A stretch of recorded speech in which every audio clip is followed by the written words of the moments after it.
Dressée à 80 mètres au-dessus de la mer, sur un rocher de 4 km² au milieu d'une baie qui porte son nom, l'abbaye de Saint-Michel attire les foules depuis 1300 ans. Avec 2,5 millions de visiteurs par an, le Mont est le 3e site culturel français après Versailles et la Tour Eiffel. Il a été tour à tour un haut lieu de pèlerinage, un symbole de résistance aux Anglais lors de la guerre de 100 ans, une des plus terribles prisons du Royaume de France au moment de la Grande Révolution. Lorsqu'on vient au Mont, on s'adresse à celui qui dresse l'épée contre les forces du mal. Le Mont Saint-Michel était une source d'irritation majeure pour l'occupant anglais en Normandie. On va même surnommer l'abbaye la Bastille des mers. Comment a-t-on réussi à ériger ce monolithe au sommet d'un rocher? Quelles techniques ont permis de le suspendre au-dessus du vide? Comment le bâtiment a-t-il pu résister au temps, aux phénomènes climatiques extrêmes, au tourisme de masse et aux aléas de l'histoire? Le Mont Saint-Michel est une sorte de suprême château de sable. Prenons conscience de notre petitesse face à cette masse formidable. Aujourd'hui, le mont et sa baie, inscrits au patrimoine mondial de l'UNESCO, sont mis en danger par l'environnement en mutation permanente. Le Mont Saint-Michel n'était plus une île. Il y avait certaines urgences à agir. Une nouvelle fois, il a fallu se remettre au travail pour sauver la merveille. C'est l'illustration de la capacité que l'homme a à surmonter ses propres limites.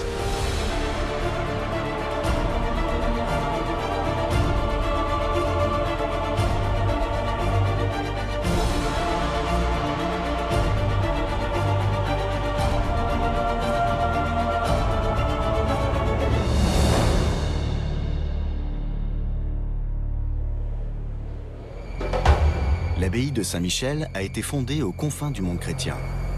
Au fond de la baie la plus dangereuse du littoral français, balayée par les vents violents, les grandes marées d'équinoxe, où les sables mouvants guettent celui qui s'y aventure. Comment cet endroit dangereux et isolé s'est-il formé? C'est à l'ère des grands chocs tectoniques, il y a 600 millions d'années, que l'actuelle baie de Saint-Michel apparaît progressivement. La pression sur les masses de granit est telle que 2 protubérances surgissent côte à côte. Il y a encore 15 000 ans, les 2 rochers régnaient seuls au milieu d'une plaine. À cette époque où le niveau des océans était 120 mètres plus bas, un simple fleuve séparait les îles britanniques du continent. Avec la hausse globale des températures, les immenses glaciers du nord de l'Europe ont fondu. La mer remonte doucement mais sûrement. Elle monte rapidement entre il y a 18 000 ans et puis 5 000 ans, et après plus lentement avec 1 millimètre, 1,2 millimètre par an. Et la baie du Mont-Saint-Michel s'est formée véritablement dans cette dernière phase de remontée du niveau de la mer. L'eau arrive enfin au mont et le transforme en véritable îlot. Depuis, le rocher se dresse au milieu des éléments déchaînés. Les grandes marées atteignent une amplitude inouïe de 15 mètres et sont les plus puissantes de toute l'Europe occidentale. Au cours de la longue histoire du mont, on compte par milliers les personnes surprises, encerclées et emportées par les eaux de la baie. Qu'est-ce qui a donc poussé l'homme à créer un sanctuaire dédié à l'archange Saint-Michel dans ce lieu austère? Le choix d'installer un sanctuaire sur le Mont Saint-Michel paraît aberrant. Effectivement, c'est un lieu qui est totalement inhospitalier, entouré par la mer, mais en même temps, les lieux consacrés à Dieu ne sont pas des lieux faciles. L'archange n'a pas les problèmes de contingence que nous avons, nous, aujourd'hui. Moi qui ai habité au Mont, il fallait monter les sacs de course, il fallait monter les bébés. L'archange, il n'a pas d'enfant, il n'a pas de course. Lui, il a choisi cet endroit. Après, c'est aux hommes de s'adapter. D'après la légende, c'est l'archange lui-même qui a choisi l'endroit pour son sanctuaire. Cette légende, d'où nous vient-elle?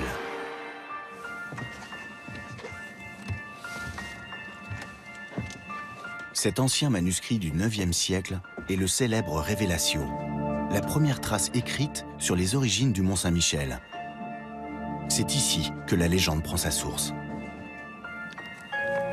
Antistes adbertus nomine, soporis se dedisset, admonitus est angelica revelatione, ut ignabdicti summitate loci sancti, construeret in honore archangeli aedem.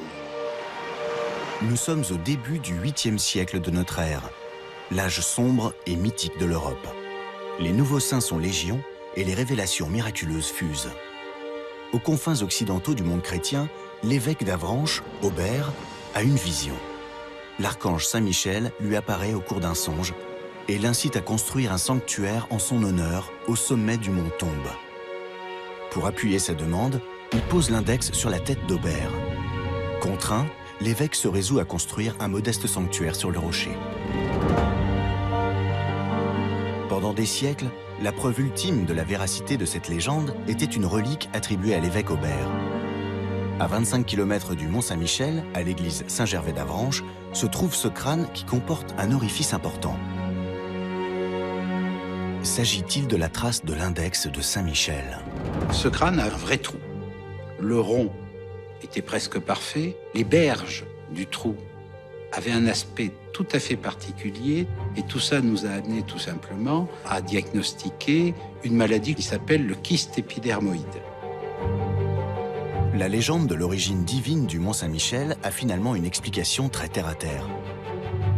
Et le mystère de sa fondation reste entier. Je crois qu'il faut revenir à l'archange Saint-Michel. C'est lui qui tient le secret de cela. On édifie toujours des sanctuaires en l'honneur de Saint-Michel dans des endroits isolés. Le 16 octobre 709 est la date officielle de la fondation du sanctuaire dédié à l'archange Saint-Michel. L'une des figures de la chrétienté les plus admirées, mais aussi les plus redoutées, le prince des milices célestes. La dimension guerrière de l'archange va séduire les nouveaux maîtres de l'Occident, les Normands. Ces descendants des Vikings vont particulièrement s'intéresser au modeste sanctuaire perdu au milieu de la Grande Baie. Mais cet intérêt sera avant tout d'ordre stratégique.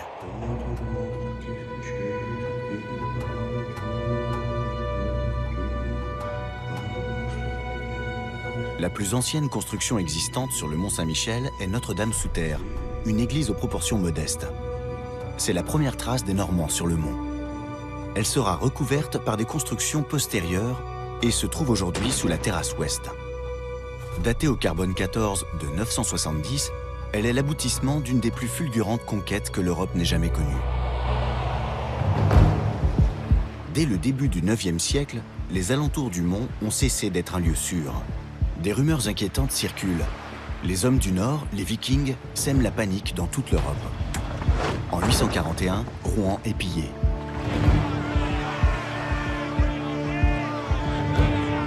Huit ans plus tard, Paris est assiégé. Le roi de France cède aux Normands ses territoires à l'ouest. Le duché de Normandie est né. En 966, les Normands chassent les Bretons et prennent le contrôle du mont. Les Normands se sont vivement intéressés à ce sanctuaire, peut-être pour des raisons plus politiques que religieuses, parce que ce sanctuaire, il était aux limites de leur province.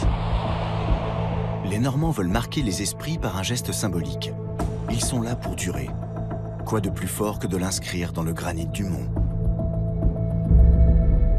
Donc le duc de Normandie va prendre la décision de transformer le sanctuaire en un monastère. On change d'échelle. La volonté des ducs de Normandie, c'est d'en faire un des grands centres de pèlerinage de l'Europe. Plus important même au Moyen-Âge que Saint-Jacques-de-Compostelle. À l'aube d'un nouveau millénaire, les travaux débutent au mont. Ce projet sera d'une audace exemplaire pour le Moyen-Âge. Alors l'architecte, c'est probablement un moine. Au XIe siècle, il n'y a que les moines qui ont une connaissance des mathématiques, de l'architecture suffisamment importante pour édifier un édifice comme celui-là. Le bâtiment qu'on va suspendre au-dessus de la mer va avoir des dimensions impressionnantes. 80 mètres de long et plus de 20 mètres de haut. En forme classique de croix formée par la nef, le chœur et les bras de transept, la nouvelle église est censée accueillir des centaines de personnes. Cette croix en granit doit être posée sur un axe précis. Les églises chrétiennes sont généralement orientées vers l'Est, car c'est la direction du soleil levant, et symboliquement, celle de la résurrection du Christ. Construit principalement en granit, matériel quasi éternel mais très lourd, l'édifice va engendrer une poussée énorme. Pour la pallier, plusieurs éléments ont été prévus à l'intérieur. Les rangées de colonnes, des arcs de décharge, sont là pour répartir le poids de la structure. Dans le souci d'alléger l'édifice, le couvrement a été conçu en bois. La construction d'un tel monstre architectural va mettre en branle toute la région. La construction de cette église du Mont et de toutes les grandes églises qui sont construites à la même époque en Normandie, moi je la compare effectivement aux centrales nucléaires, à tous ces chantiers qui vont développer, qui vont doper le bâtiment et par là même l'économie de la région. Le chantier présente plusieurs contraintes. La première, où trouver les matériaux de construction sur un caillou entouré par les flots. À 30 km du mont vers le large se trouve un archipel sauvage, les îles Chausey. C'est sur ces bouts de terre au milieu de l'océan qu'on installe une carrière qui va fournir toutes les pierres pour le chantier. Tout va venir de l'extérieur, ou presque, pour une raison toute simple. C'est qu'il est bien plus pratique d'organiser des chantiers de taille à l'extérieur que sur un rocher déjà surpeuplé et très petit. Un autre avantage des îles Chausey, le transport a un coût quasi nul et peut se faire avec des embarcations de faible tonnage. On dépose les blocs de granit pendant la marée basse, on monte les barques dessus et on amarre la pierre avec un système de treuil. La marée montante fera le reste. C'est la mer qui pousse les barges chargées de pierre, mais on fait aussi venir des matériaux plus lointains. On fait venir la pierre de Chausey, on fait venir la pierre de Caen, et puis l'essentiel, le matériau essentiel, et on l'oublie complètement, c'est la chaux. Et cette chaux, elle ne peut pas venir de l'Avranchin, puisqu'il n'y a pas de pierre calcaire ici. Donc là aussi, tout est venu en bateau, probablement de la plaine de Caen. Tous les matériaux de construction convergent finalement vers le mont. Pour les assembler, il faut maintenant trouver la main-d'œuvre qualifiée, prête à braver l'altitude, le vent et le mauvais temps. Il n'y a pas d'esclaves au Moyen-Âge, et encore moins en Normandie, où le servage n'existe quasiment pas. Non, les tailleurs de pierre, les maçons, ce sont des gens libres, et ce sont des gens qui sont payés. Et pas payés avec des petites pièces, non, qui sont bien payés. Il y a tellement de chantiers en Normandie qu'il y a une concurrence entre ces chantiers. Et donc on a intérêt, pour avoir les meilleurs artisans, à les payer correctement. Ces marques étranges, gravées dans les pierres avec lesquelles le Mont-Saint-Michel est construit, ne sont pas des signes cabalistiques, mais un système qui permet de comptabiliser le travail de chaque tailleur. Les ouvriers sont payés pour le nombre de pièces taillées. Celui qui travaille plus gagne en conséquence. Les tailleurs sont les aristocrates du chantier, car tout le travail est organisé autour de la pierre. Une fois arrivés au mont, les blocs sont hissés avec un système de roues, de treuils ou sur les épaules des hommes de peine. On fait tenir les blocs ensemble avec du mortier préparé par des morteliers avec du sable, de la chaux et de l'eau. Pour les assembler, il faut des échafaudages en bois et pour faire les voûtes, les coffrages qui les soutiennent. C'est le travail des charpentiers. Ces derniers sont également en charge des charpentes pour les toits. Le maître d'œuvre est le cerveau du chantier. Il doit assurer une coordination parfaite entre les différents corps de métier. Il faut des équipes soudées qui travaillent avec peut-être même deux équipes, une du lever du soleil jusqu'au milieu de la journée et une autre jusqu'au coucher du soleil, sachant qu'on ne peut travailler sur place que l'été, à la belle saison, quand le mortier peut prendre. Parmi les nombreuses contraintes, celle qui pose le plus de problèmes est le site lui-même. Les hommes de l'an 1000 pensaient l'architecture en lien étroit avec la spiritualité. Un édifice dédié à l'archange ne saurait être érigé qu'au point le plus élevé du rocher. Pour eux, l'église symbolisait la ville céleste de Jérusalem. Et ils la voulaient poser métaphoriquement au sommet du monde. Alors, la prouesse technique, elle est évidente, puisqu'il faut, à cette époque, c'est le pari des bâtisseurs, faire tenir au sommet d'un rocher qui culmine à 80 mètres d'altitude, un édifice dont la grande partie repose dans le vide. On ne peut pas poser une église de 80 mètres de long à la pointe d'un rocher de 80 mètres de haut, et il a fallu établir les cryptes. Et ce qui est formidable, c'est d'abord le travail de construction de ces soubassements qui vont porter cette église comme suspendue au sommet de ce rocher. Les cryptes. Voilà la réponse que trouvent les bâtisseurs pour gagner du terrain sur le vide et créer les fondations pour la future église. Du côté ouest, la tâche est simple. On se sert de l'église Notre-Dame-sous-Terre qui existe déjà. On construit 3 autres cryptes du côté est, sud et nord pour poser dessus le chœur, le transept et la nef centrale de l'église. Le concept est inédit et astucieux. Un détail intrigue. Pourquoi l'architecte a-t-il décidé de ne pas remplir les cryptes de pierre ? La structure en aurait gagné en stabilité. Une église normale est entourée de terre. Si vous voulez passer de l'autre côté sans déranger les offices religieux ou en évitant d'entrer en contact avec des laïcs que vous n'êtes pas censé fréquenter, vous n'avez qu'à la contourner par l'extérieur. Mais là, c'était impossible, car autour, il n'y avait que le vide. Et il a donc fallu recourir à ces chapelles souterraines reliées par des passages pour pouvoir circuler. Rien n'est gratuit, tout est pensé. Des messages cryptés, des symboles ésotériques sont présents dans chaque recoin de la vieille abbaye. C'est véritablement un des lieux où on peut comprendre que l'architecture, c'est pas seulement construire des murs, c'est aussi rendre visible l'invisible. Cette crypte qui date des années 1023, c'est en plan un carré. Et ce carré, c'est l'image du monde terrestre. Et ce carré devient, avec cette énorme voûte en berceau, un cercle. Le passage du carré au cercle, c'est dans tout l'art occidental, et dans l'art médiéval en particulier, c'est le passage de la terre vers le ciel. 60 ans après, les travaux sont terminés. Un temps finalement très court pour l'époque. Mais ceux qui étaient à l'origine de ce projet ne sont plus de ce monde. Le temps des cathédrales est différent de celui des humains. L'abbé Hildebert, lorsqu'il lance la construction de la grande église romane au XIe siècle, il sait très bien, effectivement, qu'il n'en verra pas la fin. Quand on s'interroge sur ce qui les a motivés, il y a quelque chose qui apparaît évident. Quand on travaille à un chantier comme celui-ci, on ne travaille pas seulement pour gagner de l'argent, on travaille aussi pour sauver son âme. Ils ne construisent pas pour eux, mais ils construisent pour l'éternité et pour les générations futures. Voilà de quoi parle ce rocher, voilà de quoi parlent ces constructions. L'espérance en la vie éternelle.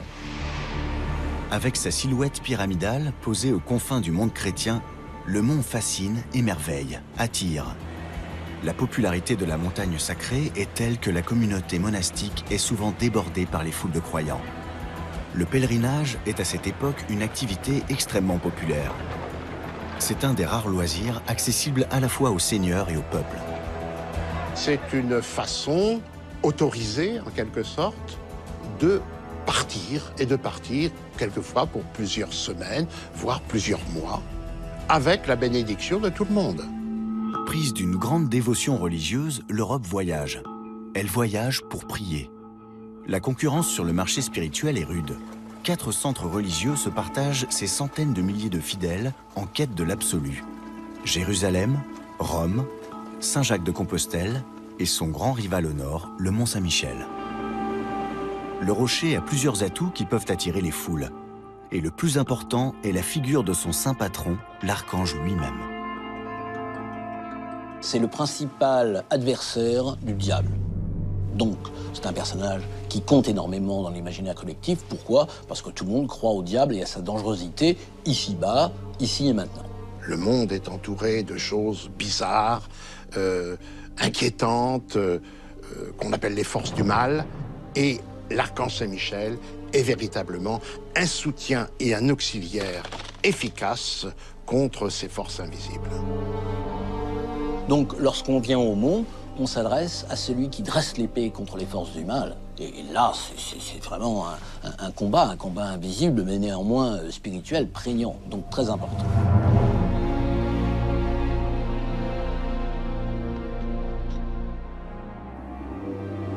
La nature est le deuxième atout majeur du sanctuaire montois.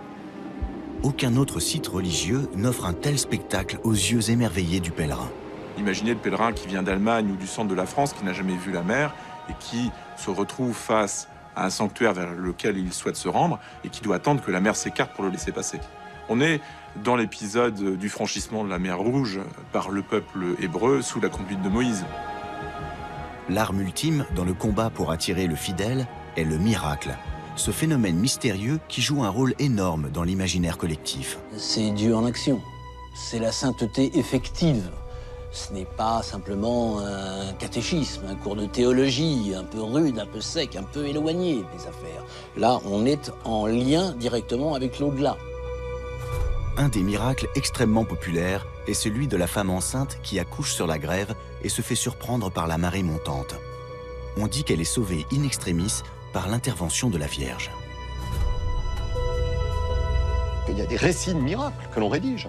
Aujourd'hui, on parlerait de plan marketing. Et plus les récits de miracles sont fabuleux, plus évidemment, ça va attirer des pèlerins. Les légendes, les récits de miracles, tout nourrit l'imaginaire du croyant. Mais c'est ici, à Notre-Dame-sous-Terre, que se trouve le véritable but de son voyage, le trésor du mont, les reliques de l'archange Saint-Michel. On ne peut pas développer un sanctuaire sans reliques. Les hommes ont besoin d'avoir du tangible, de pouvoir toucher. Et c'est notre nature sensible. Et l'archange, c'est problématique. Les anges n'ont pas de corps.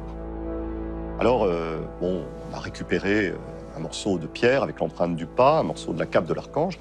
On va récupérer l'épée, le bouclier de l'archange, pièce de l'âge du bronze peut-être. Malheureusement, elles ont disparu à la Révolution avec quasiment tout le trésor. Et quand on visite Notre-Dame-sous-Terre, on découvre des tribunes. Elles servaient à exposer les reliques. Les pèlerins voyaient les reliques, mais ne pouvaient pas aussi les voler.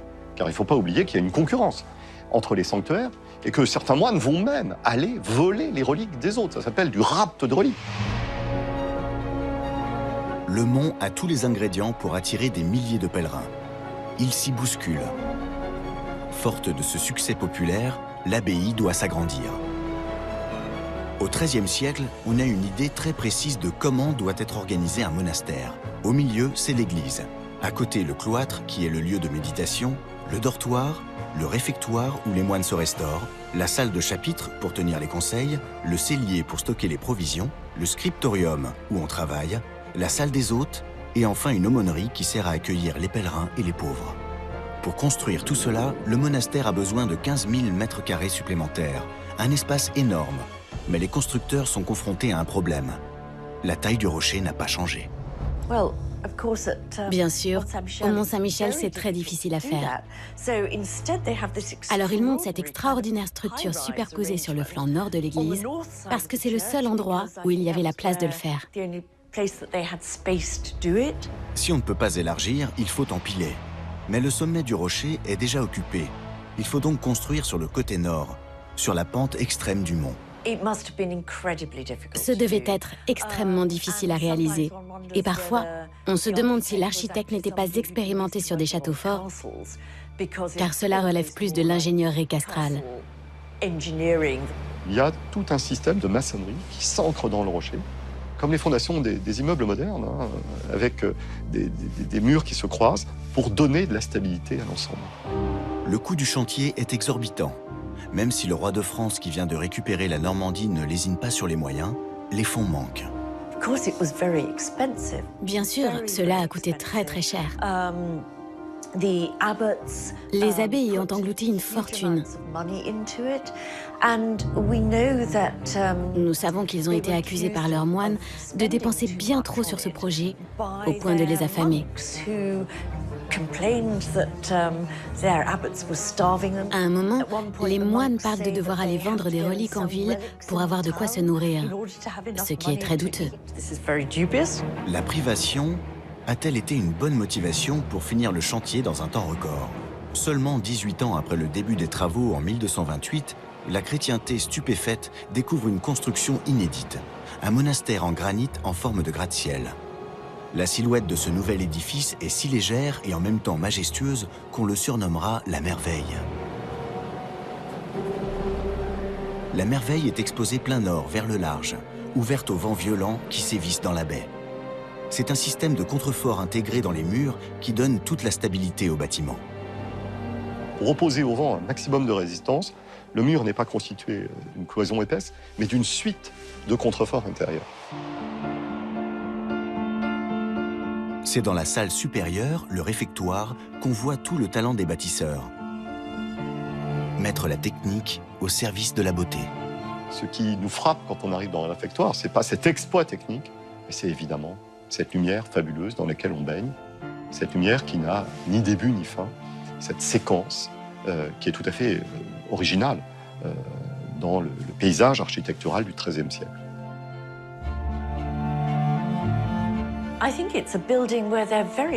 C'est un bâtiment où l'on voit partout une grande conscience de la lumière. En particulier quand vous entrez dans le réfectoire, la lumière est extraordinaire, presque comme la lumière de la mer. C'est pas un mur, c'est un rideau de lumière, c'est une suite de piles de ponts. On pointe à l'extérieur pour que le vent s'y brise, on pointe à l'intérieur pour que la lumière se répande. C'est à la fois léger, souple, lumineux, rigide. Là, vraiment, il y a quelque chose d'exceptionnel.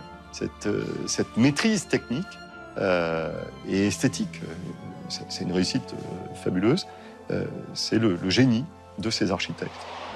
Mis à part la beauté du bâtiment et sa solidité, les bâtisseurs réussissent avec la merveille un véritable tour de force. Créer une cité symbolique, le reflet fidèle de la société médiévale. Au rez-de-chaussée, loin du royaume céleste, on accueille le peuple et on stocke les nourritures terrestres. Au niveau intermédiaire, on crée des espaces pour la réception des hôtes de marque. Une salle d'une grande importance.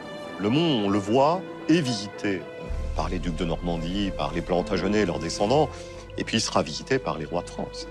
Jusque de Saint-Louis, qui est venu 2 fois à François Ier, qui est lui aussi venu 2 fois, presque tous les rois ont fait le pèlerinage. À côté, il y a le scriptorium, une salle où l'on garde les manuscrits, le véritable trésor du Mont. Pour la fabrication d'un seul manuscrit, on pouvait sacrifier un troupeau de 100 moutons. L'écriture, les illustrations, tout était fait à la main. Le travail des moines sur un ouvrage pouvait durer plusieurs mois. Autant dire que ces œuvres rarissimes n'avaient pas de prix. Mais le vrai cœur de la merveille, c'est le cloître. Le lieu de méditation et de prière. Celui du Mont-Saint-Michel est littéralement à couper le souffle. Il donne sur le vide, perché à 78 mètres de hauteur.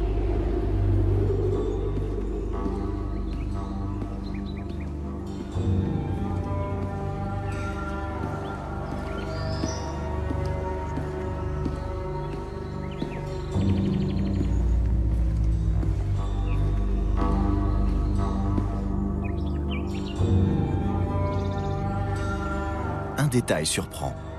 Les colonnettes agencées dans un ordre asymétrique.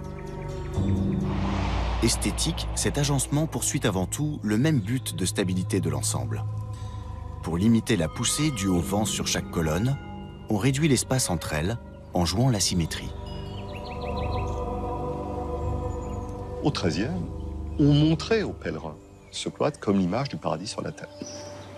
Pour ces hommes du Moyen-Âge, dans la grève, qui ont traversé l'Europe à pied, pour les pèlerins, cette construction très spectaculaire, elle parle, là encore, de la Jérusalem céleste, de la vie à venir, du paradis.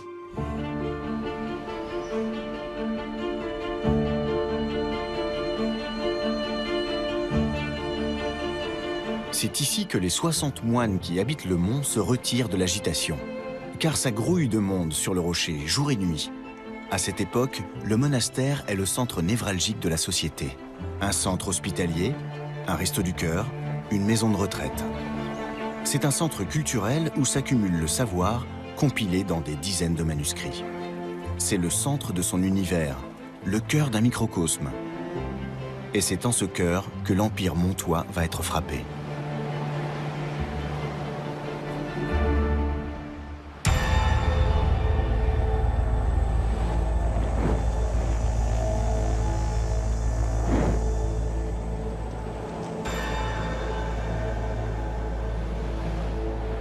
« 17 juin 1434. Dans le brouillard matinal, les gardes postés sur les remparts du mont entendent un bruit étrange.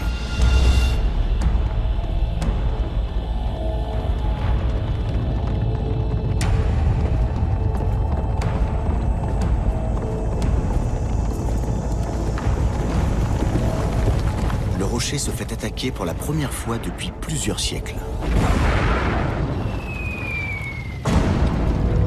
La plus longue guerre de l'histoire de France dure depuis déjà presque 100 ans. Elle oppose le roi d'Angleterre au roi de France. Après l'écrasante victoire des Anglais à la bataille d'Azincourt, toute la Normandie tombe entre leurs mains. Le Mont-Saint-Michel reste le seul point de résistance. Le Mont-Saint-Michel était une source d'irritation majeure pour l'occupant anglais en Normandie, parce que c'était la seule forteresse importante qu'il ne possédait pas et que sa garnison était capable de mener des raids sur des villes comme Pontorson et Avranches. Il faut imaginer une garnison de plusieurs centaines d'hommes, au moins 300 et probablement 500 ou 800 peut-être. Et cette force qui est vraiment énorme va conduire des raids très très loin à l'intérieur des terres anglaises. La région de Bayeux, le Bessin, les raids du Mont-Saint-Michel allaient jusque-là. la garnison avait une capacité de nuisance sur les Anglais qui est inimaginable. Pour retirer cette épine du pied, les Anglais doivent s'emparer du mont. L'entreprise s'annonce extrêmement compliquée. Le Mont Saint-Michel est une forteresse naturelle. La force du mont était de n'être accessible par voie terrestre que 2 fois par jour à marée basse. Et l'approche devait se faire à découvert, à travers des dunes de sable, si bien qu'il n'y avait aucune possibilité de surprise et très peu de réussir un assaut. Si le mont a pu résister, c'est pour ça. Parce que les marées le mettaient à l'abri des menées anglaises. Il y a aussi des raisons humaines. C'est le rempart qui a été construit tout autour du village et qui s'est avéré d'une efficacité redoutable, puisque c'est sur lui que les Anglais butent lors de l'assaut du 17 juin 1434. Les Montois se mettent à fortifier le rocher dès le début de la guerre. Ils commencent par dégager les maisons du village et les aligner pour créer un premier rempart. C'est ce rempart qu'on voit sur l'enluminure des frères Limbourg de la fin du XIVe siècle. Mais voilà qu'une avancée technologique rend tous ces efforts obsolètes. Une nouvelle arme fait des ravages sur la scène européenne. Le canon à poudre. Les canons de l'époque, il faut imaginer des tubes vraiment énormes qui projettent des pierres gigantesques. Il y a énormément de problèmes de qualité technologique. Souvent, les pièces explosent quand on y met le feu. Ce n'est pas standardisé, donc c'est un problème pour avoir des munitions. Mais enfin, il y a une puissance de feu qui est considérable et capable de percer des brèches. Le nouvel abbé du Mont, Robert Jolivet, n'a qu'une idée en tête. Trouver une parade. Les travaux reprennent de plus belle. Les nouveaux remparts correspondent aux critères de l'architecture militaire la plus avancée de l'époque. Pour résister aux canons, on construit des murs jusqu'à 4 mètres d'épaisseur. Un travail énorme. Posés directement sur la grève au pied du mont, ils l'entourent sur les 3/4 du cercle. Le côté nord étant défendu par la pente infranchissable du rocher. Malin et économique. Plusieurs tours sont disposées sur les flancs sud et est, tournés vers le continent. L'éventuel assaut viendrait de ce côté. Chaque tour a des ouvertures à canon sur 180 degrés. Cela permet d'atteindre les assaillants à distance.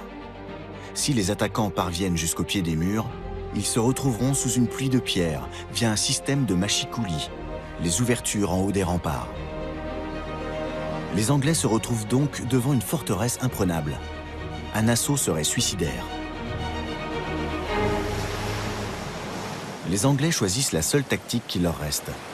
Affamer les assiégés en empêchant le ravitaillement. L'accès principal au mont est à l'est. C'est par là qu'arrivent les pèlerins qui font escale sur l'île de Tombelaine. C'est sur cette île que les Anglais installent une forteresse qui bloque l'accès est et leur sert de base pour préparer une attaque éventuelle. Les défenseurs ripostent en déplaçant la porte vers le sud, ce qui obligerait les troupes venant de Tombelaine à contourner le mont sous le feu des défenseurs. Alors, un deuxième point de blocage anglais est construit à Ardevon. Mais ça ne suffit pas non plus. L'accès maritime étant libre, les défenseurs se font ravitailler par les marins de Saint-Malo qui sont restés fidèles au roi de France. Une flotte anglaise qui tente de bloquer la baie est décimée par les Malouins. Après 10 années de tentatives infructueuses de bloquer le mont, les Anglais doivent se résoudre à tenter le tout pour le tout. Le Mont Saint-Michel devient vraiment un objectif en 1434 parce que Jeanne d'Arc a renversé la situation, Orléans est sauvé, la Champagne, la Picardie sont reprises, les Anglais voient bien qu'ils ne vont pas réussir à conquérir le royaume, donc leur objectif maintenant c'est conquérir la Normandie, conserver la Normandie plutôt. Donc à partir de 1431-32, prendre le Mont Saint-Michel c'est indispensable pour sécuriser cette espèce de joyau de la couronne qu'est la Normandie pour les Anglais. Un assaut de cette ampleur, ça se prépare. Avant tout, il faut créer une supériorité numérique. Et des hommes, il en faudra beaucoup. Il y a un pic de concentration d'hommes à Ardevon. On vide les garnisons normandes pour faire venir des troupes en masse à cet endroit-là. À Tombelaine, pareil, pic de garnison. Et avec cette masse de troupes et l'artillerie, on va essayer de réaliser l'assaut. Il est impossible de se saisir du Mont Saint-Michel sans les canons. La vraie question est où et comment les disposer pour qu'ils soient efficaces. S'ils restent sur la terre ferme, ils seront trop loin. Si on transportait l'artillerie à travers les sables, entre la terre ferme et le rocher, le sol était trop mou pour qu'elle soit efficace. On ne pouvait l'installer que pour de très courtes périodes, quand la marée s'était retirée. Il faut imaginer cela, hein. Transport de canons sur des grèves humides, c'est extrêmement difficile. C'est un coup de poker considérable. Soit l'assaut réussit, soit non seulement il échoue, mais on va perdre toute l'artillerie, on ne pourra pas la rembarquer, on n'aura pas le temps. Le temps est l'enjeu primordial de cette entreprise. Le commandement anglais le comprend très bien. Le 17 juin 1434, c'est pas une date qui est prise au hasard, ça correspond à peu près au solstice de juin. Par ailleurs, on imagine que c'était ce qu'on appelle un quart de lune de morte eau, donc le moment de l'année où les eaux sont les plus basses et où la marée ne va pas monter pendant peut-être 24 heures. Ils ont un créneau ouvert ce jour-là, donc c'est le moment d'y aller ou jamais.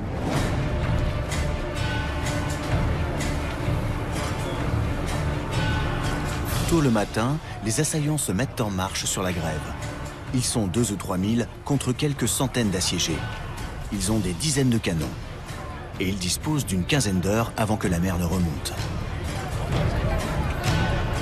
Ce qu'on sait des assauts à cette époque-là, effectivement, c'est que l'artillerie joue un rôle essentiel. Il ne s'agit pas de lancer les gens à l'assaut de la place avant qu'il y ait une brèche ou même plusieurs. Les canons vont tirer, fragiliser les murs jusqu'à ce que des pans entiers s'effondrent, de préférence plusieurs, et c'est là qu'on va envoyer les hommes à l'assaut.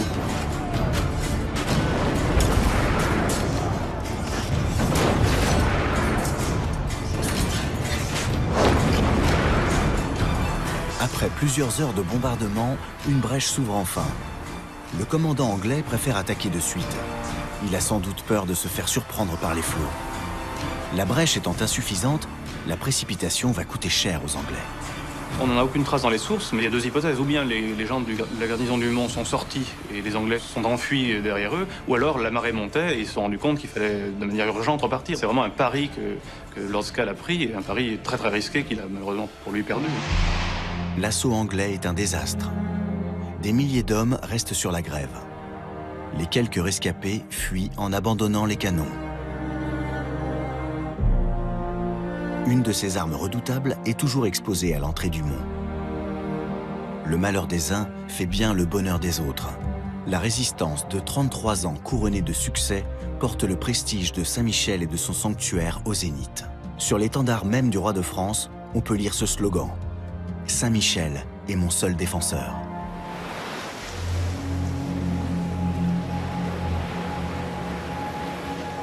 À la fin du Moyen-Âge, les conflits des hommes ont cessé de menacer le mont. Mais la nature, quant à elle, reste un adversaire redoutable. La position géographique de la baie en fait un des endroits les plus dangereux du littoral français. Les vents venus de l'Atlantique peuvent atteindre une vitesse ahurissante de 230 km/h. Les orages sont violents, les secousses sismiques régulières. Même les bâtiments en granit ont du mal à y résister. L'histoire de l'abbaye est jalonnée d'écroulements.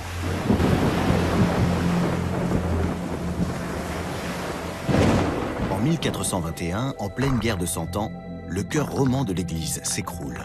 Au monastère, on craint l'apocalypse. Ces phénomènes d'effondrement peuvent être causés par des problèmes de stabilité. Mouvement sismique, il en est eu au cours du Moyen-Âge, on le sait. Mais c'est peut-être aussi des défauts d'entretien. C'est lié au mortier. Si vous avez des incendies, les charpentes brûlent. Les gouttières pas entretenues, l'eau pénètre dans les maçonneries et fait fondre le mortier. Et tout le bâtiment s'effondre. La nature agit sur les structures architecturales, bien évidemment, mais à la marge, la gravité est une chose beaucoup plus importante. Bien entendu, hisser des pierres sur des dizaines et des dizaines de mètres de hauteur est beaucoup plus problématique et génère des déformations de l'architecture, des voûtes et, le cas échéant, des effondrements.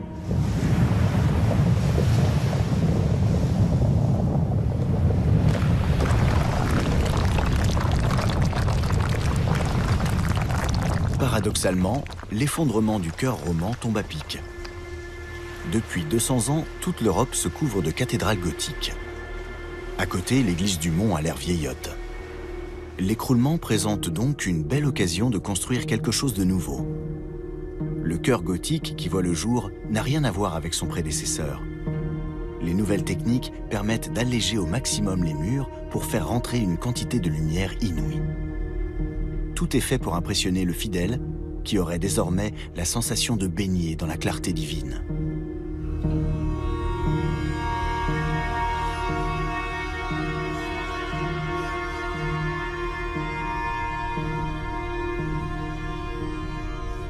Ce chœur élancé et fragile de l'église ne tiendrait pas sans une structure complexe que l'on voit à l'extérieur. Les contreforts, les arcs-boutants et les culées sont les éléments porteurs sur lesquels est répartie toute la poussée du bâtiment. C'est une cage thoracique à l'intérieur de laquelle pulse un chœur de lumière.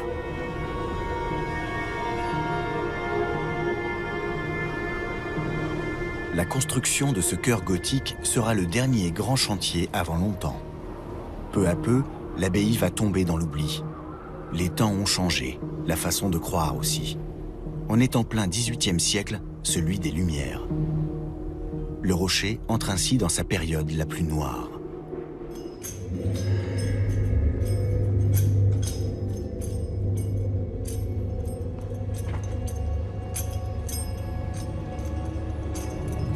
Du sublime à l'horrible, il n'y a qu'un pas. L'histoire a soumis la demeure de l'Archange à une épreuve terrible. Le génie de l'homme a créé la merveille du mont, mais sa cruauté l'a transformée en l'une des pires prisons d'État de l'histoire.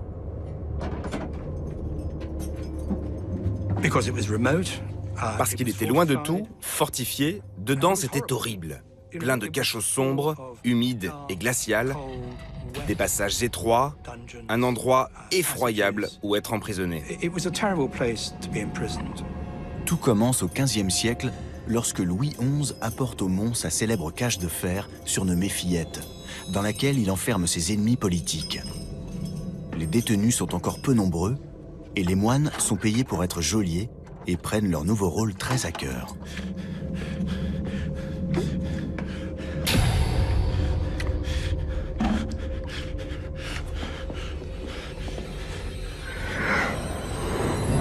On va utiliser l'abbaye comme lieu de relégation et d'enfermement. Le lieu est parfait, il est isolé, entouré par la mer, des grands bâtiments.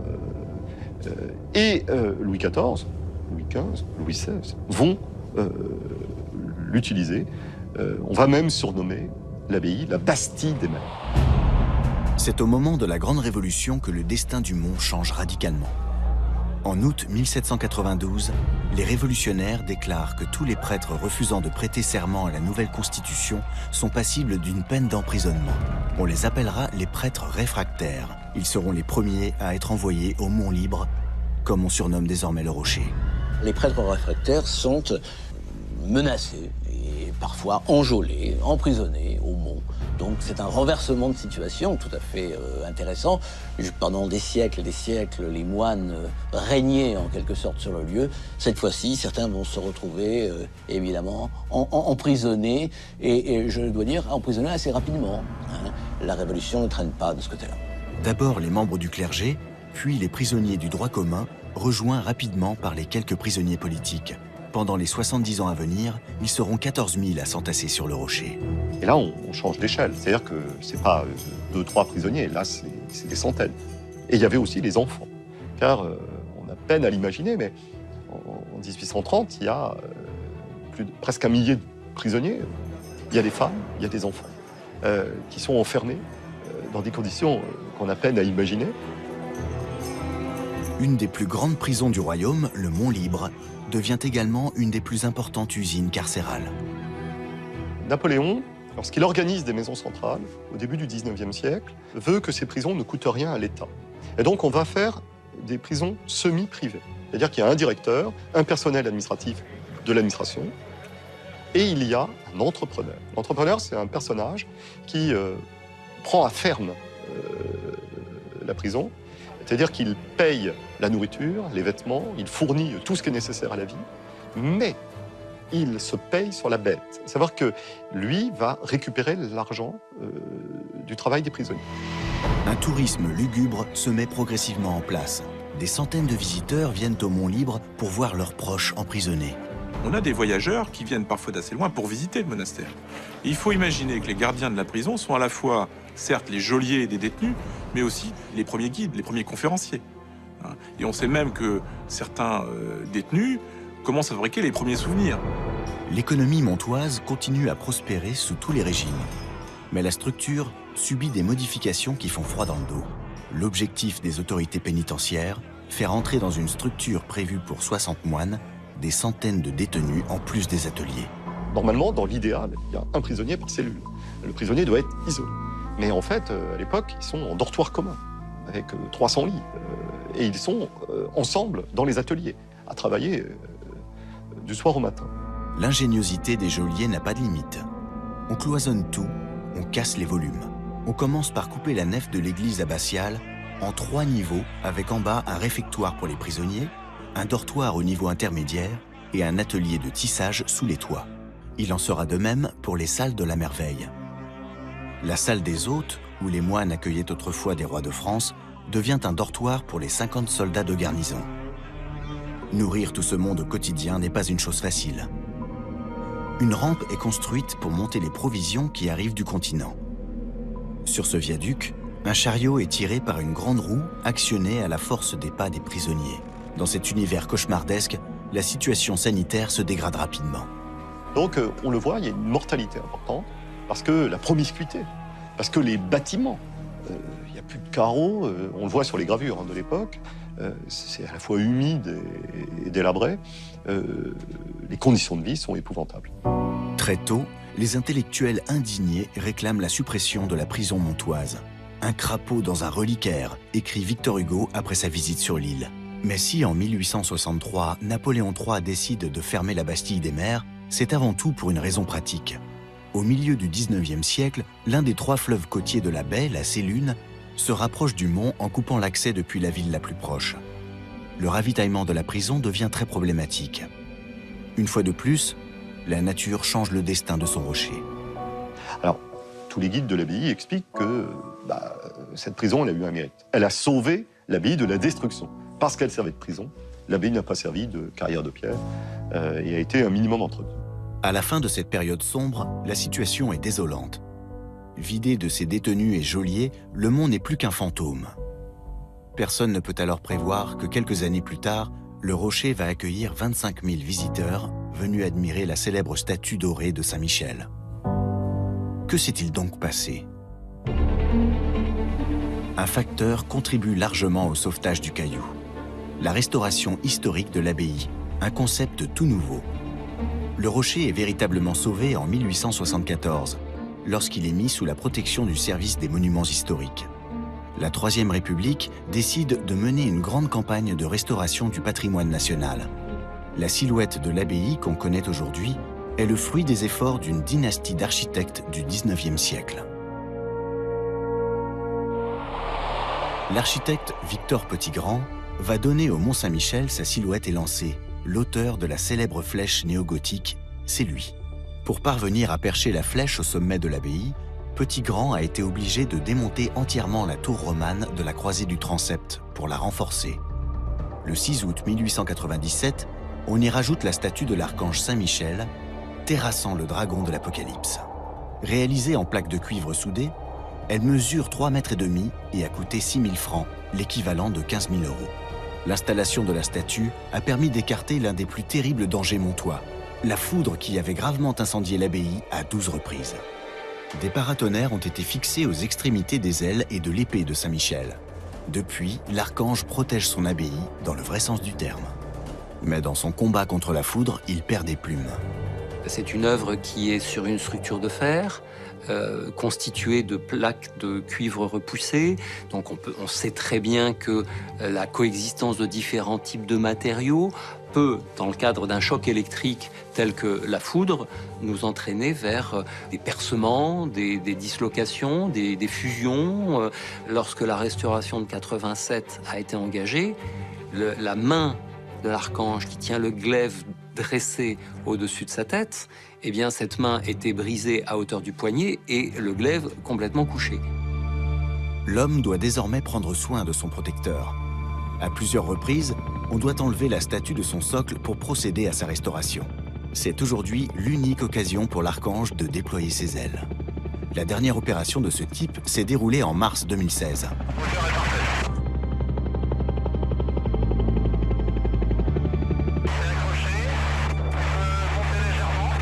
La dépose de l'archange, plusieurs fois reportée à cause des vents violents, a fini par aboutir.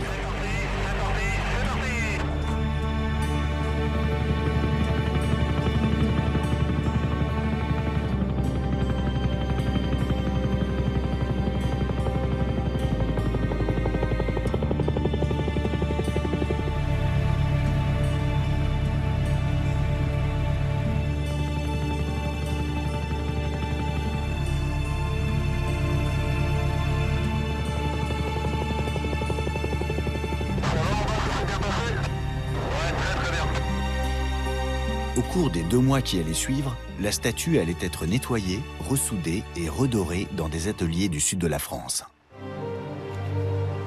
Les efforts et l'argent investi portent leurs fruits. Le nombre de visiteurs fait un bond. De 10 000 en 1860, il passe à 25 000 17 ans plus tard. En 1908, le Mont célèbre son nouveau record, 100 000 visiteurs par an. Le voyage montois est désormais très en vogue. Le siècle à venir va voir le Mont Saint-Michel devenir une destination culte. Le reflet de cette fulgurante ascension du rocher est l'histoire d'Annette Poulard. Arrivée sur le caillou comme femme de chambre d'un des architectes en charge des travaux, cette femme originaire de Nevers ouvre une auberge où restent les rares visiteurs. Madame Poulard a le sens de l'accueil, a un faible pour les artistes qu'elle laisse parfois filer sans payer et prépare une omelette qui va devenir mythique. Un phénomène nouveau va transformer une modeste aubergiste en une femme fortunée, le tourisme. Grâce aux nouvelles technologies, l'homme du 19e siècle creuse, édifie, bâtit pour réaménager et transformer son environnement. Cette vague de créativité se ferait un chemin jusqu'au Mont. En 1878, le gouvernement républicain décide de construire une digue qui reliera le Mont Saint-Michel au continent. Pour la première fois de son histoire millénaire, le rocher est rattaché à la Grande Terre. Dans la foulée, on lance la construction d'une ligne de tramway à vapeur entre Pontorson et le Mont. Une astuce technique permet de finir les travaux dans un délai très court. Une plateforme tournante est installée pour permettre au train de repartir dans le sens inverse une fois arrivé à son terminus à quelques mètres des remparts. Pour la première fois, une machine fabriquée par l'homme débarque au pied des murs centenaires. Une campagne de publicité de grande envergure est lancée pour populariser cette nouvelle destination. Le succès dépasse toutes les attentes et les chiffres le prouvent. De 100 000 en 1908, les visiteurs sont plus de 150 000 dans les années 30.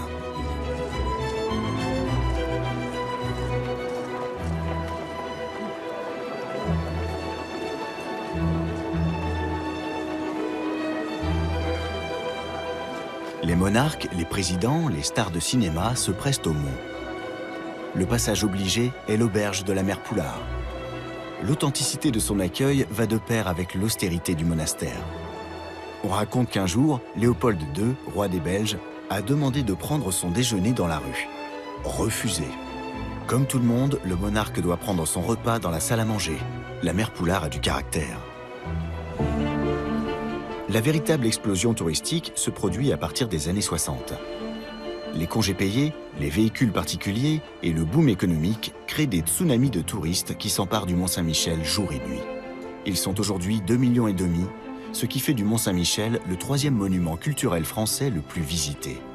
Un énorme parking est créé au pied du rocher. Tout semble aller pour le mieux. Les touristes du monde entier sont comblés, les commerçants sont prospères, l'État est fier de sa merveille.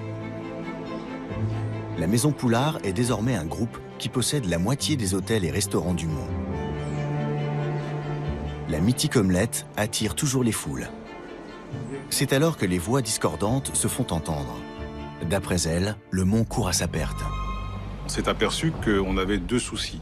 Le premier, c'est que le Mont Saint-Michel n'était plus une île. La digue de 1879 bloquait la circulation des flots et donc le caractère particulier du mont était en train de disparaître. Et en plus, l'ensablement commençait à gagner la baie et c'était un vrai souci par rapport à la qualité et à l'image du site. Deuxième élément, c'est effectivement ce parking au pied du Mont Saint-Michel qui défigurait le monument. L'alerte est lancée dès les années 1970. Le mont est en train de perdre son caractère maritime unique. Le rocher s'enlise dans le sable à une vitesse vertigineuse. Le niveau de la grève augmente de 3 cm chaque année. À ce rythme, le mont risque d'appartenir définitivement à la Terre d'ici 2040. Pour le rocher, c'est une vraie catastrophe. Si on veut garder ce caractère particulier, il fallait réagir parce que vous mettez le mont 10 km à l'intérieur des terres, vous changez tout. L'appel est lancé, il faut sauver le mont. Les études et les travaux dits de rétablissement du caractère maritime, RCM, vont s'étaler sur 20 ans et donneront lieu à un projet de type tout nouveau. Pour comprendre le fonctionnement de la baie et les causes de l'ensablement, on décide de reproduire le mont et son environnement sur une maquette gigantesque installée dans un laboratoire à Grenoble. Pour avoir une idée tout de même de la dimension de la maquette, sachez qu'elle occupait un hangar de 1000 mètres carrés. On a reconstitué toute la géographie, les fonds, avec des matériaux qui étaient supposés représenter la Tangue, et puis une reconstitution des mouvements de l'eau par un système de bassins et des cycles de marée, de manière à rendre visibles et perceptibles des phénomènes qui ne pouvaient pas être reproduits à l'échelle 1. La période des tests dure 10 ans et débouche sur une série de solutions complémentaires. La première mesure à entreprendre est de rétablir la libre circulation de l'eau autour du Mont-Saint-Michel en détruisant la digue-route qui est là depuis plus de 100 ans. Au XIXe siècle, on voulait développer le tourisme, on ne pouvait pas laisser les pèlerins comme ça, ne pas pouvoir traverser en toute sécurité. Mais en même temps, on n'a pas pensé aux effets à l'époque de ce que ça allait produire. Et c'est un siècle plus tard qu'on s'est dit, mais on ne peut pas laisser les choses dans l'état, sauf à détruire un équilibre naturel et un site qui est quand même un des grands sites remarquables. En plus de la destruction de la digue, il faut enlever le sable déjà accumulé autour du Mont-Saint-Michel. Le seul qui pourrait remplir le rôle de vidangeur est le modeste fleuve qui passe au sud du mont, le Couesnon. Mais la puissance de ces flots n'est pas assez importante. On imagine donc un système astucieux qui doit décupler ses forces. Un coup de pouce à la nature sous forme de barrage. Toute l'idée qui est géniale des hydrauliciens était d'utiliser l'énergie maritime pour permettre de rechasser les sédiments. Donc se servir au fond de cette qualité du lieu et de l'énergie que la mer apportait avec l'infini de la masse d'eau qui est derrière la marée au fond.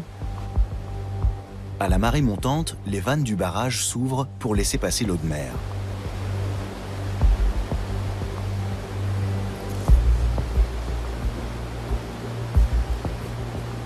Le canal de Couesnon sert donc d'immense réservoir d'eau.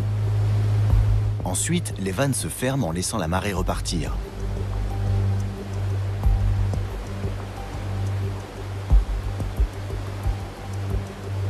À la marée basse, les vannes s'ouvrent progressivement pour larguer l'eau de mer stockée. L'ouverture des vannes contrôle la puissance de la vague créée.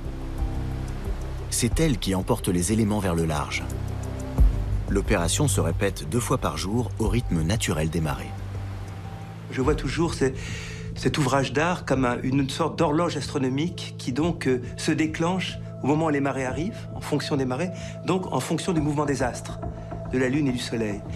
Et toujours différemment, parce que les coefficients de marée ne sont pas les mêmes, et donc les vannes ne s'ouvrent pas toujours évidemment à la même heure, mais toujours avec la même amplitude. Comment construire un barrage sur un fleuve qui continue à s'écouler jour et nuit? Le chantier se fait en 2 étapes. On crée un enclos étanche sur une partie du fleuve et on commence à installer les piles de béton qui vont supporter toutes les pièces du barrage.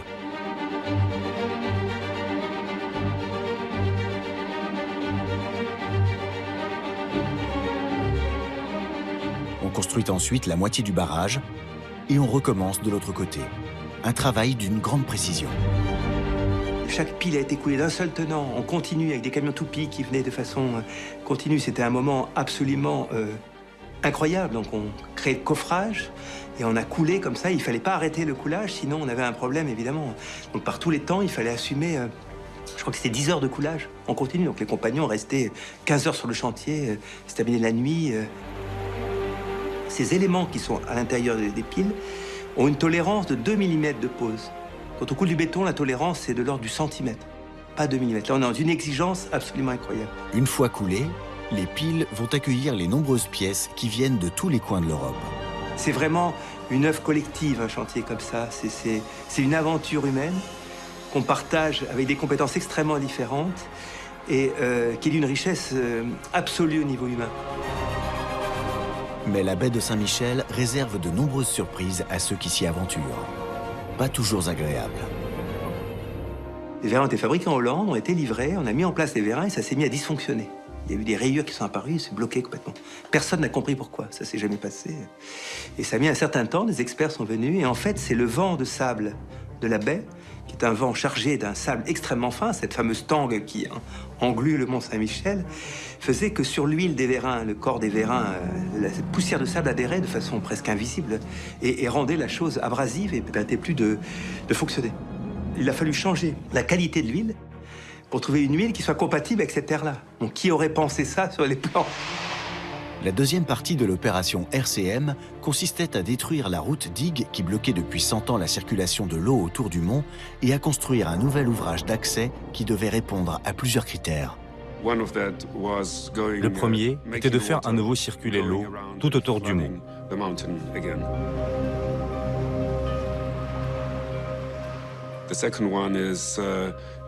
Le deuxième était d'être capable de supporter de lourdes charges, comme des camions, des cars, tout en permettant aux piétons de marcher comme sur l'eau.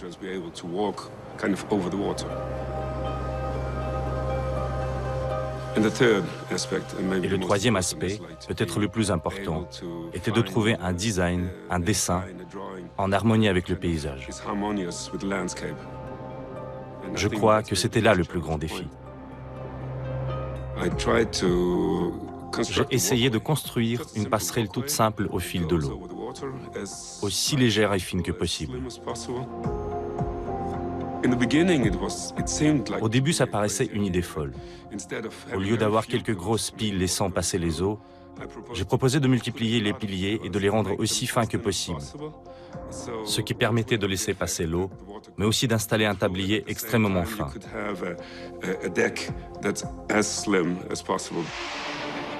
La partie la plus délicate de la passerelle qui survole la baie est posée sur de nombreux piliers. L'installation de chaque pilier est toute une affaire. D'abord, une machine spéciale creuse un trou de 30 mètres de profondeur dans la tangue pour trouver la roche. Ensuite, on y installe une armature, puis on coule le béton.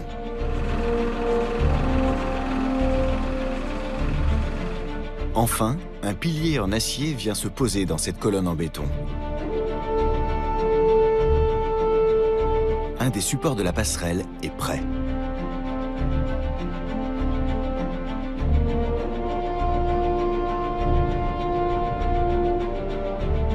Il y en aura 134. L'idée semble assez modeste, mais en fait, elle est hautement technique.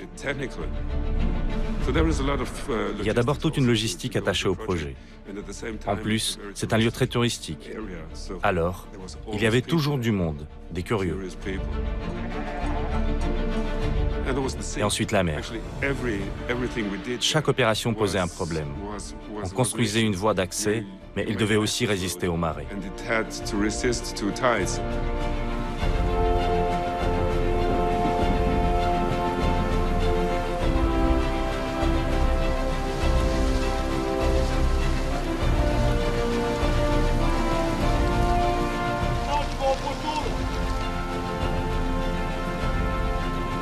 La construction de la passerelle a duré 3 ans et a mobilisé plusieurs équipes. Le temps était enfin venu pour détruire la digue en détachant le mont Saint-Michel du continent.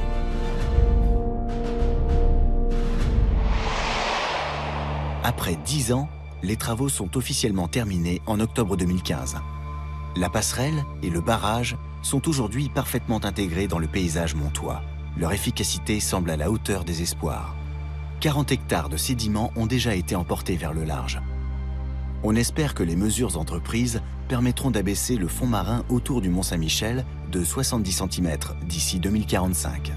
Aujourd'hui, la baie accueille les grandes marées 20 fois par an.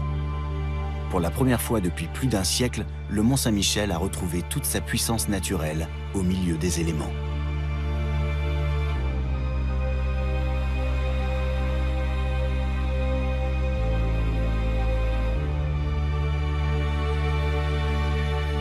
Le mont Saint-Michel attire des peuples en foule depuis des centaines d'années. Pourquoi?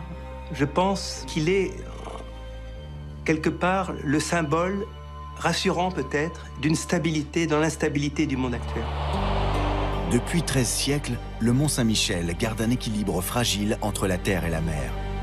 Sa structure complexe a su résister, s'adapter, évoluer. Modeste église normande à ses débuts, le rocher s'est transformé en une importante abbaye s'est doté d'une enceinte imprenable pour devenir un des sites touristiques les plus prisés au monde. Quel sera son avenir? Quel nouveau défi faudra-t-il relever pour préserver ce site exceptionnel? Quel sera l'environnement du mont à l'époque des grandes transformations climatiques? Une chose est sûre, l'histoire du Mont Saint-Michel n'a pas fini de s'écrire.